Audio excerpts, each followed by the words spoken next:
and welcome to this video, which we hope you will find really interesting.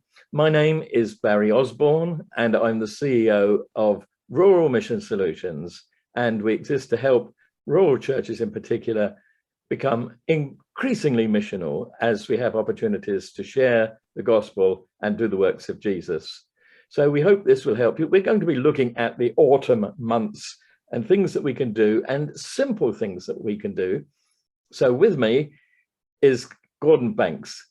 Gordon is chairman of our trustees, but also an experienced missioner working with the church army. So welcome, Gordon. Good to be with you, and hello. And I hope today we remind you of some stuff you may have used before, but also some new stuff as well. Yes, I don't think there's anything too radical. And of course, the thing is to keep it as simple as possible. So autumn, Gordon, let's go through from September. Officially, September is part of autumn, although in nice years it feels a bit warmer, but it's part of autumn. So let's start with September. What comes to your mind? I think because I've got a son who's a teacher down in Cornwall, a wife who's an ex-teacher, lots of grandchildren, schools. Right. Got to be, hasn't it? Got to be schools. So how can we engage with our schools? Yes. Okay. Now, it may be that when you're seeing this video, the school term is well underway, but you'll still find some of the things we want to suggest, I'm sure, would be useful. Now, all sorts of things come to my mind. I think immediately of open the book. Lots of churches, even small churches, have found that they can engage with open the book. Can you tell us a bit more? That's where you take it into the school and you basically tell a Bible story.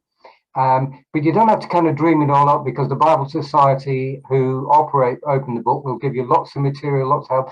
What's really good about Open the Book, and our church here is just about to engage with it, is that everybody in the church can get involved in it, because you need some simple clothes to be made, props and various things. People of every age. There's a friend of mine in Cornwall who was well into his 80s, and he was part of the team that went in. So, you know, even if you're not going in and a part of the team in front of the children, there's still a lot of background stuff. So it's a great project that everybody can get involved in as well. As I said, the Bible Society give you lots of help on how to do it and how to run it. Thank you, Gordon, for mentioning that, because at the end of this video, we're going to list the various resources that we will mention so that you can pause the video at that stage and make notes to contact them. So websites, addresses, all will be there. So that sounds fun. I like the idea of dressing up a little bit. You don't need a lot of makeup or anything, do you? Just as a blanket or something might do for one of the stories. So open the book. Prayer stations is another idea that's been done at one of my village churches. Have you been involved? Again, been involved in quite a number of prayer stations throughout the years. And again, our church is just about to start setting up 2 prayer stations as the term opens in our 2 primary schools. And again, you don't have to dream everything up, because there is again a website available, prayer spaces in schools. So all the help that you will need there to, what you need to do and how you can move on as well.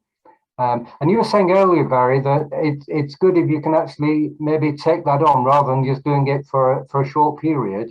Again, yes. There's all sorts of ways that you could develop it, make it a permanent prayer school, maybe in the garden or somewhere or other. Yes, just a quiet place where children can come, and give them maybe some tools, some laminated prayer cards or something symbolic, something maybe as simple as I've got here, a little cross. There's lots of things that people could use. And with the prayer stations, I'm sure folks are quite well aware, but it's interactive prayer stations. Yes. Let's make it quite clear. You're talking about prayer stations. That means different places maybe set out in the school hall if you're going to have a day to do it. But the organization is called Prayer Space. Okay, so that people know what to Google. Okay, there's also university, people going back to university, empty nests. We could support their parents that have kids have gone off to uni, and pray for set up prayer to support their teenagers as they go to university. I think that's so important. Let's move on. Okay, I'm going to take you from September to October. So October, harvest. So that again is the main feature of October, isn't it? And again, lots of good resources around. The Arthur Rank Centre has been around a lot of years now, and has got a wealth of material there to go to for resource material. This year, the Farming Community Network, I'm a volunteer with the FCN, and we produce some material as well. What I really like about the FCN material is that it does focus on farmers and the agricultural industry. On worship ideas, one group that I just think is a must to try and find is called Engage Worship, and they again got a whole raft of material for harvest as well. That's so good, isn't it? That there's the material there. You don't have to do an awful lot of work. And as long as you can use the internet and Google, you'd be able to find it. Now, Farming Community Network, that used to be called Farm Crisis Network, didn't it? And I know we will have the website at the end, but good. What do you think about something that I've done in 2 village churches now is writing letters, finding out who the farmers are in the area and writing thank you letters to them. Thank you for all the work you do to provide us with food. So that's a great, great idea. And I was going to say the other thing as well that I have a bit of a. Sorry, I was going to make a bad pun. I was going to make a beef about it, but as a vegetarian, I don't suppose I can make a beef. But anyway, to get a farmer along and do a Q&A. Yes. Because in the service, in the service, instead of a sermon, have a farmer or somebody from the industry. Yes. It just works, doesn't it? Get to grips with what is actually, what we're actually meaning when we talk about harvest. Yeah, or somebody that works with FCN, Farming Community Network, might find somebody as a special guest. Hopefully you'd have somebody anyway, that if it's a farmer who was a Christian who might say something about their faith, then that would be great. Barry, don't forget about Halloween at the end of October. And we've got some stuff there again. It's good to see that light parties are coming on, and your place to go for all of that information is Scripture Union. Produce some really good material for alternative Halloween parties. Let's move on quickly into November. Remember the 5th of November. Is that where we start? We do. So what do you think we might do with some things around Bonfire Night, Barry?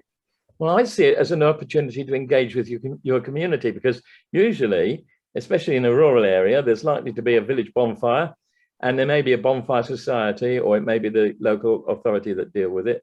But if you can find out who is looking after a community bonfire and offer your services, because I think churches could offer to provide a table with drinks, so you could have water and maybe some fruit drinks, fizzy drinks, things like that you could have offer, and do it as a gift.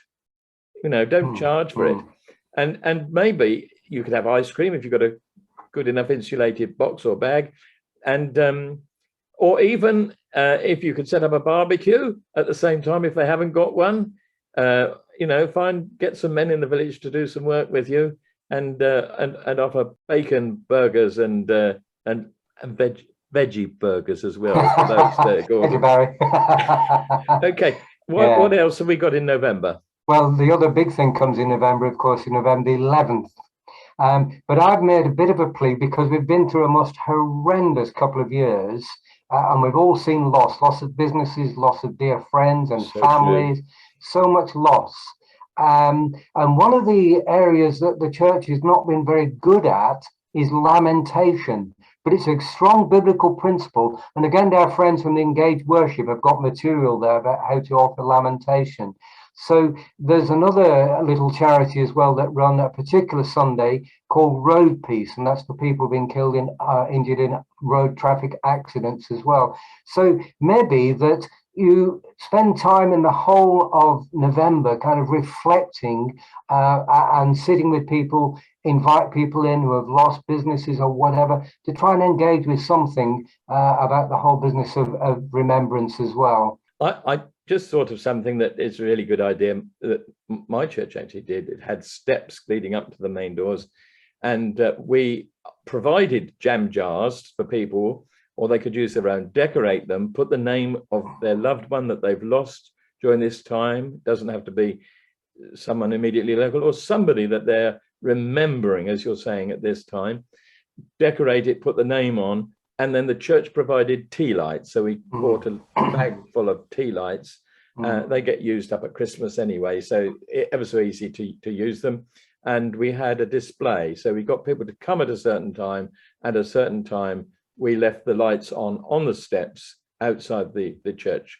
Might need to keep somebody keeping an eye on it if there's a risk of vandalism, but it's a great way of offering space, space for people to remember. Can I just chuck in one other idea, Barry, we missed out on November 20th, because broaden it out. We've been talking about things we do locally. TF1, which is an aid agency across the world, has a big quiz on the 20th of November. So there's another opportunity. Go to TF1, find out all about it, sign up, and again, put it on with a hot potato supper or simple food or whatever it is. But that could be a good way of bringing something to broaden our thinking out about other people that are in greater need as well. And that is a church and community project, isn't it? Yeah, absolutely. Yeah, so it's a brilliant one as well. Well, we've rather whizzed through September to November. We've talked about various things that you could do, but we also want to remind you that there is a website, www.christianity.org.uk. Both Gordon and I are really keen about this because you can go there and find a lot of helpful things. So somebody who's just inquiring about Christianity, or maybe would like to share something that they want prayer for, they'll find help. So look that address up as we bring our time to a close. Gordon, thank you for being here. I always love, you always come up with great creative ideas. So will we have some ideas for Christmas? Oh, I think we will. Because there's so much stuff out there, why people sit and scratch their heads and just thinking, what can we do? Well, there's lots of stuff there. Just go and try. But the key thing, you mentioned christianity.org.uk and Christmas, is always to be thinking, what's next? What's the next step? And so when you engage with people, you put something into their hands, it'll say, this is happening next. This is what's happening next. And you keep running that cycle around all the time. What's next? What's next? What's next? Keep that cycle going. And remember, mission can be fun. Absolutely.